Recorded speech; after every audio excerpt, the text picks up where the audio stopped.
You're not there. You were a made-up thing in my head. And I can't believe you're doing this to me. Are we ready with opening statements? Yes, Your Honor. All right, go ahead, sir. Good morning. My name is Ben Chu. My colleagues and I from Brown Rudnick are truly honored to represent the plaintiff in this case, Johnny Depp. Some of you may recognize Mr. Depp from seeing him portray characters such as Edward Scissorhands or Captain Jack Sparrow from the Pirates of the Caribbean movies. For nearly 30 years, Mr. Depp built a reputation as one of the most talented actors in Hollywood. Number 10, Wade Walker, Crybaby. You've made me the happiest juvenile delinquent in Baltimore. Number 9, George Young, Flo. We invented the marketplace. In fact, if you snorted cocaine in the late 1970s or early 80s, there was an 85% chance it came from us. Number 8, Benjamin Barker, Sweeney Todd, the demon barber of Fleet Street. There was a barber and his wife, and she was beautiful. Number 7, Sam, Benny, and June.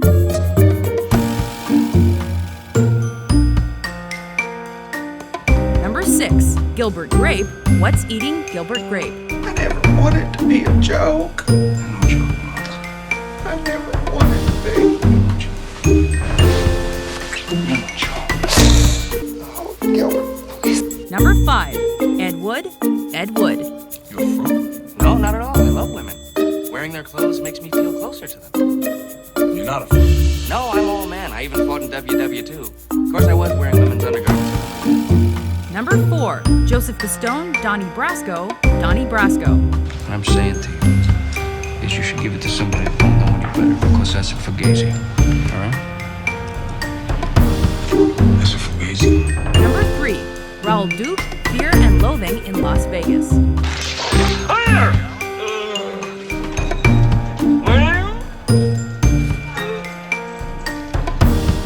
Number 2, Edward Scissorhands, Edward Scissorhands. Finished. Number 1, Jack Sparrow, Captain Jack Sparrow. Pirates of the Caribbean. I never would have thought of that. Clearly, you've never been to Singapore. A respected artist. Very fun. Very fun between takes. Really friendly, approachable. I mean, I know I was kind of geeked out to work with him, and I think he goes out of his way to make sure everyone feels comfortable. The whole set buzzed when he came on. Yeah, Everyone was like, "That's Johnny's section." The driver was like, "Johnny's here. Johnny's just left." Is that how has he? Great. I say he was a joy to work with. Today was pretty extraordinary. He brought a sort of electricity on stage. The room was absolutely silent. You could feel the kind of vibrancy, and I thought it was pretty. Yeah, I thought it was pretty extraordinary. Yeah, I mean, it's amazing to feel the love for him from the audience. You know, even not just feel it, but hear it. You know, he could barely start his speech because everyone was screaming, "I love Brother Johnny!" And it is kind of like being on stage with a rock star, you know. Exactly. And along with the audience, you know, watch as they evolve, as they unpeel. But equally, as Catherine said, you know, what's interesting about her writing is she can sometimes send you in one direction only to know that you're going to be coming back in the other direction in the next saga. So we're all still slightly on tenterhooks just to see where she takes us. But clearly, really excited to work with Mr. Depp. It was wonderful to work with. I mean, I didn't know what to expect, and you know, just working with somebody like that with that kind of career, and he's sort of a character, and so it's like, who's gonna show up on set? But he was really soft-spoken and gentle, and played guitar in his tent, and you know, yeah, and in his Grindelwald outfit. In his outfit with a scary eye. Here, you want to hear a song? Yeah. And he was really supportive and really generous as a scene partner, and I really appreciated that, especially because, you know, he didn't have to say nice things, and he really was very kind to me. So it definitely took him from being like this like star person that's very unrelatable to like, oh, he's just another actor, he's a scene partner, and that was really generous of him. I met him once. I feel like he has this kind of magic about him. Oh, do you think so too? That he has this? There's something about his presence that's very kind of mysterious and magical. No? Yeah, I mean that he's where he's at for a reason. He's definitely an artist. And at first I was nervous, obviously, and he just went out of his way to make me feel at ease, and he was joking around and being super silly to the point where, like, before one take, which was quite a serious scene, he was like making me laugh, and he said something right before the cameras were rolling, and it was just like, he's got like a mischievous aspect to him. But he was great, and he was very supportive, and also I had a scene which was quite hard on me and quite upsetting, and I was taking a break after it, and I was kind of a mess, and he came over and he just started telling me wacky stories about his life, and it really did distract me and cheered me up, and he could sense what was going on, and he was a good friend. That's so lovely. I mean, speaking of love, How cool was it that he came and did that? Oh, it was fantastic. So cool. And let me tell you, when he started speaking, you could have heard a pin drop. Wow. There was this aura in the room. It was incredible. And suddenly we were all on. Everyone was like, yeah, and it was just respect, like silence. Grindelwald speaking every. Hanging out with Johnny for a second. I got to hang out with him, and it was weird. I was just standing there in between takes. I was getting some air outside. He's got the full Grindelwald outfit on with the eye and everything, and he's like, hey man, what are you doing? I'm just like, just getting some air. He's like, you wanted to come chill in my tent for a second? So I was like, yeah, sure, why not? So I'm sitting there in his tent. He's got the fun, and he starts playing guitar, and just the image of like this villain, just like gleefully playing the guitar. You like this song? That's an idea. Oh my God! It was God. so lovely and awesome and wonderful. It's such a. I'll never forget that. I got to ask him all What sorts. song was it? I think he was just practicing for his band or something, like, because he's in a band. Right. He's like, you like that? You like that riff, man? Yeah. You want to come to the gig? I love it. I just think it's so cool. That's hilarious. He was so lovely to work with. He has this extraordinary kind of intensity in his character, but he also has a charm and a kind of playfulness in Grindelwald that I think it's not as easy as him just being a sort of bad guy, the character. He sort of seduces you at the same time and charms you and begins to kind of mess with your head and go, what am I thinking here? Yeah, absolutely. Whose name was associated with success at the box office. Today, his name is associated with a lie. A false statement uttered by his former wife, the defendant Amber Heard, that falsely cast Mr. Depp, falsely and unfairly cast Mr. Depp as a villain, a man who would violently abuse a woman. Talk about all of this? Do you believe all this, Amber? Do you believe all this? Yes. You believe I'm an abuser. You believe I'm an abuser. In May, in December, in April. Do you believe you're an abuser? You cannot think that it's just my side. You're killing me. Your people are trying to kill me. You've turned me into a. My boy has to go to school. My boy goes to school and has kids go. So your dad's a wife beater? You don't think about that, Amber. You don't think you step of the way, every single step of the way, everything you give him. You don't think I'd give him. That's it. I'd give him. I'll see you in court. No. I don't understand. That's what you want. No.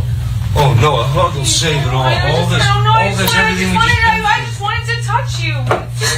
Really? After all the shit you just said? I just wanted to give After you all a this hug. shit you fucking accused me of? You want to touch me? Please stop me.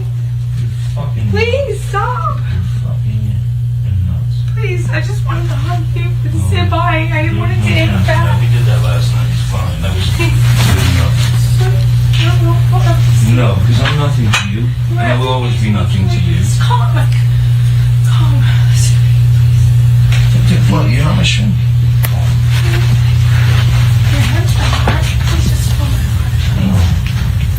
No, you're doing fucking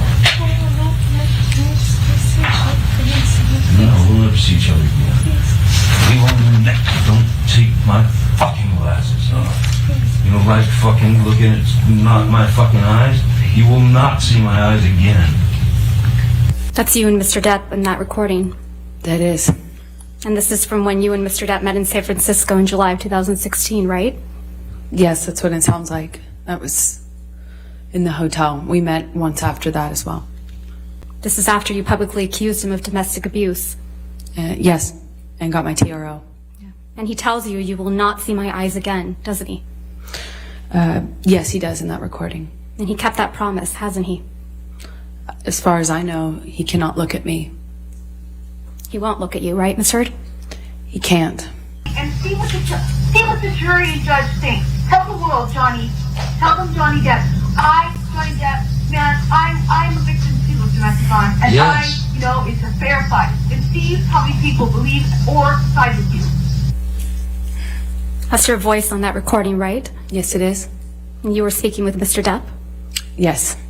And you said to Mr. Depp, quote, you can please tell people that it was a fair fight and see what the jury and the judge think. Tell the world, Johnny. Tell them, Johnny Depp, Johnny Depp, a man, a victim too of domestic violence, end quote. That's what you said, right? I was saying it to the man who beat me up, yes. I thought it was preposterous. And the man you beat up numerous times. Right, Miss Heard? I could never hurt Johnny. You're here in this courtroom because Mr. Depp finally told the world that he is a victim of domestic violence. I know that he is suing me and has sued other people or corporations that have said that as well. You didn't think he would tell the world he was a victim of domestic violence, did you? I found it hard to believe that he could or that he would do that, considering the relationship he and I had. I thought it would be crazy for him to do so, knowing what I know we lived through. Or, as you said to him in that recording, who was going to believe that Johnny Depp, a man, is a victim of domestic violence, right? With all due respect, I wasn't saying it because he's a man. I was saying it because he's a man who beat me up for 5 years. Mr. Depp is your victim, isn't he? No, ma'am. And once he left you, you continued to abuse him publicly by calling him an abuser, didn't you? He is an abuser, and you can look either of us up online and figure out who's being abused online. Let's look at some of that. This is a defamation case. It's a case about how devastating words can be when they are false and uttered publicly. Under the law, a person who makes a false statement about someone else can be held responsible for the harm that results from that falsehood. That's because words matter. They paint a picture in our mind based on what we have experienced and what we know, or what we think we know. And because of that, words can evoke strong emotions in the listener and cause irreparable harm to a person's reputation. And when, like Mr. Depp, your career depends upon your image and your reputation, or whether movie producers want their films associated with you, that harm can be particularly devastating. This is a case about the impact of Amber Heard's words on Johnny Depp. Specifically, the words that she used in an op-ed published in the Washington Post in December 2018, which is shown on the screens. And the op-ed was published, and this is no accident, the evidence will show, on the eve of her first major acting role in the movie Aquaman. The evidence will show that's no coincidence. The evidence will show the words that Ms. Heard used, which are the subject of Mr. Depp's defamation suit against her. And there are three statements that we respectfully ask each of you to focus on. Statement number one, quote, I spoke up against sexual violence and faced our culture's wrath. Statement number 2. 2 years ago, I became a public figure representing domestic abuse. And I want to repeat that because you're going to hear that throughout the case, because the timing here is critical. 2 years ago, I became a public figure representing domestic abuse. Statement number 3, quote, I had the rare vantage point of seeing in real time how institutions protect men accused of abuse, unquote. Ms. Heard did not use Mr. Depp's name in the op-ed. She didn't have to. She didn't have to because the evidence will show that everyone in Hollywood, where Mr. Depp and Ms. Heard both have their careers, and many others outside Hollywood, knew exactly what she was talking about when she used the word 2 years ago.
I became a public figure representing domestic abuse.